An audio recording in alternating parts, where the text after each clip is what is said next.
Meanwhile, pole-bound Rajasthan has reduced VAT by 2.5 rupees a litre. On the other hand, Andhra Pradesh and Karnataka have slashed fuel prices by 2 rupees per litre and West Bengal by 1 rupee.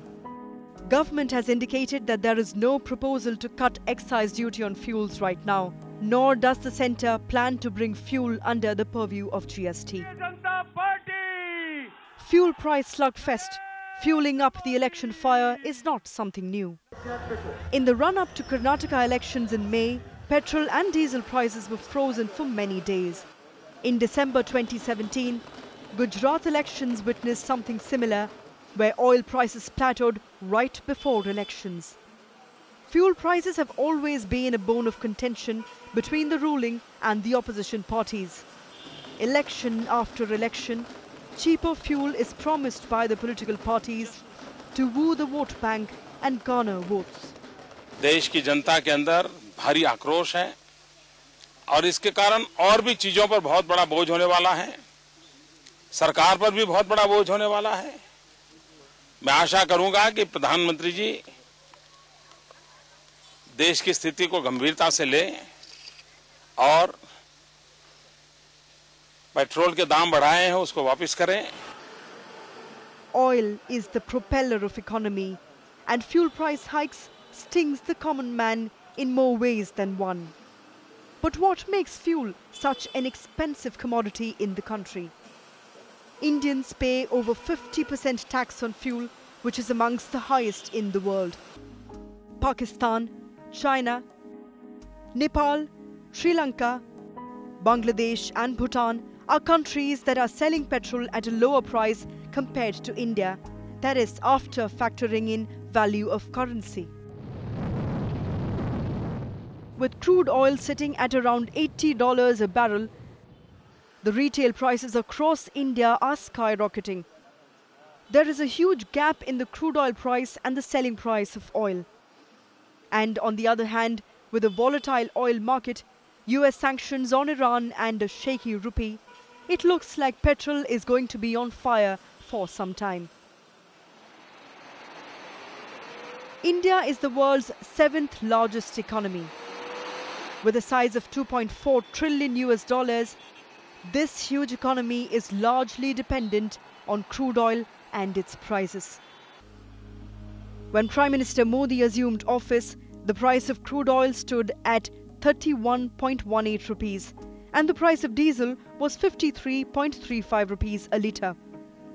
Now, in September 2018, the price of raw crude oil is at 39 rupees and diesel retails at 73.87 rupees a litre. Even while there is not a significant rise in the price of crude oil, the retail prices of both petrol and diesel have seen a jump. But how did this happen even when the global oil prices were low? The central government levies an excise duty on petrol and diesel, which is a fixed amount and is not decided in percentage points. Since the Modi government took charge in May 2014, it has increased the excise duty 9 times. The excise duty on diesel has jumped a whopping 430% and duty on petrol climbed 204% since 2014. Only once in the tenure of the current Modi government was the excise duty reduced by 2 rupees in October 2017. Finally, the deal with the states was that petroleum will be brought in the GST as far as the constitutional amendment is concerned. It's only when the states decide and agree upon it that the council will have the power to then decide to bring the petroleum into the GST. As far as the central government is concerned, we are in favor of bringing it. Let me categorically state this. The government claims that revenue earned from the excise duty on oil products is not only being used to maintain the fiscal deficit in the balance sheet, but also being passed on to the public in the form of various social sector programs like the Employment Guarantee Scheme Manrega. But it is not just the central government that levies a duty on petroleum products. Before reaching the common public, an array of taxes are added up on the table. If we take an example of diesel, after adding up the freight charges, the exchange rate of the dollar to rupee and price incurred on refining, the oil marketing companies like BPCL, HPCL and IOCL arrive at a price to charge from the dealers.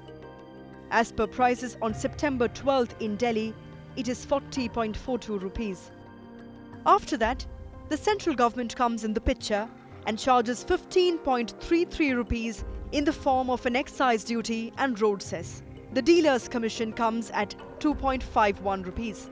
Then the states, in this case Delhi, charge an additional value-added tax or VAT of 9.76 rupees, and Delhi also charges a pollution cess of 4.79 rupees, making the diesel cost 72.83 rupees a litre to your pocket.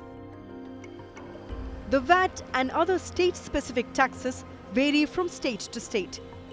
These taxes are an important revenue generator for the states, and they do not want to let go of them. In 2017-18, the states earned 1.84 lakh crore rupees through sales tax. In the past, the Indian economy has many times slipped on the back of fluctuating oil prices in the international market.